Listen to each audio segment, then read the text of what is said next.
Chapter 9. The Divine Dragon. After Mozu's death, the Demon King sat coldly on his throne, his eyes deep and cold, like an endless abyss that could never be fathomed. Mozu is dead. The subordinate who delivered the report froze, too frightened to see more.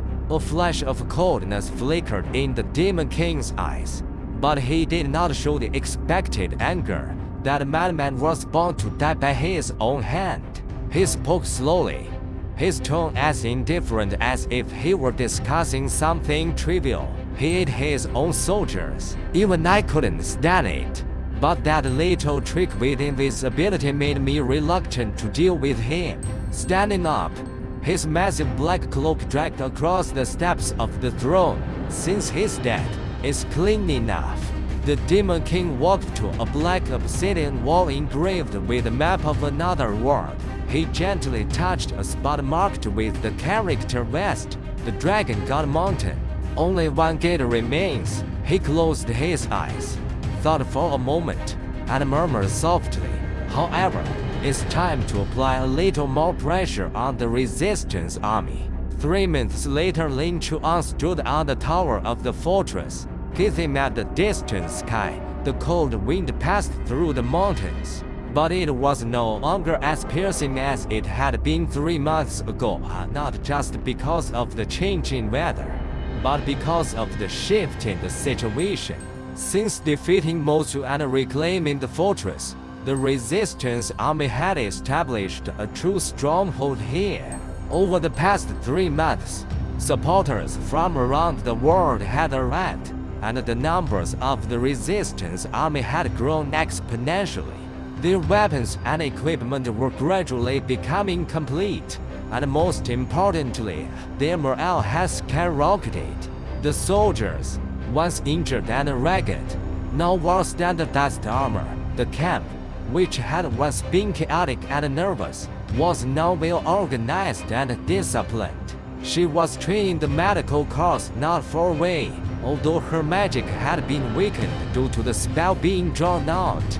She still continued to provide treatment and enhanced training for the soldiers. Long, on the other hand, was teaching combat tactics on the training field.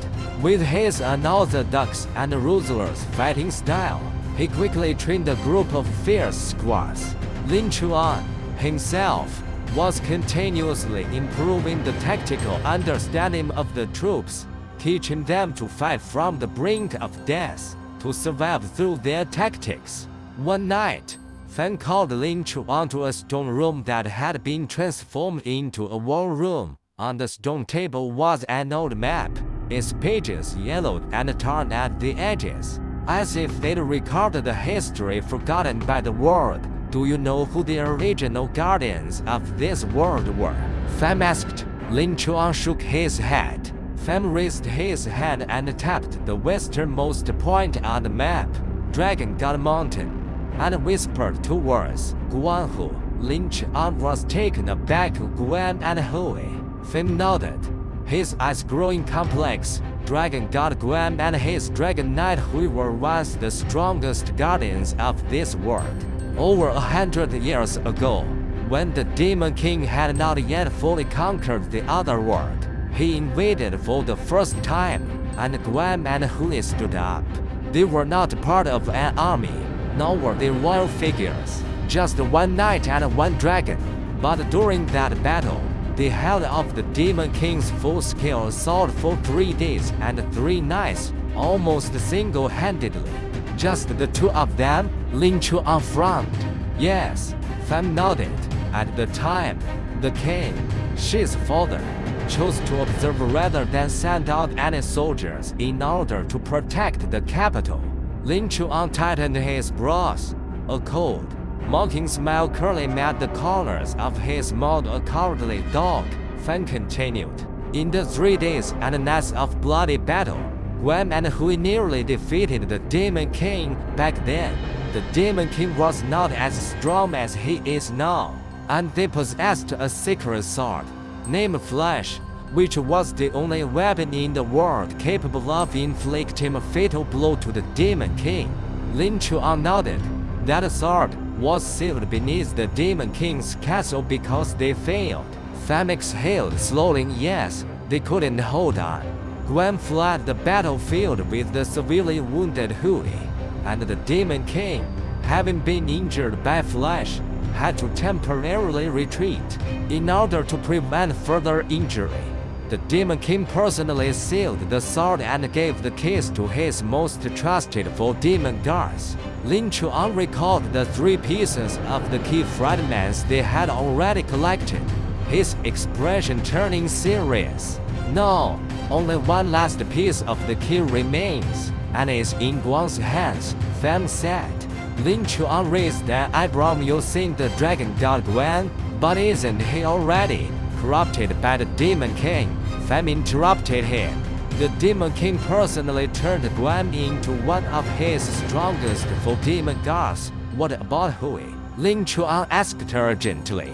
Fan smiled bitterly and shook his head. Hui didn't die, but his spirit did. He believes he betrayed Guan. He couldn't block that final strike, and he let Guan fall into the Demon King's hands. Since then, he has been hiding. Some say he has been performing at taverns. Others say he is herding sheep in the wilderness. In any case, he gave up.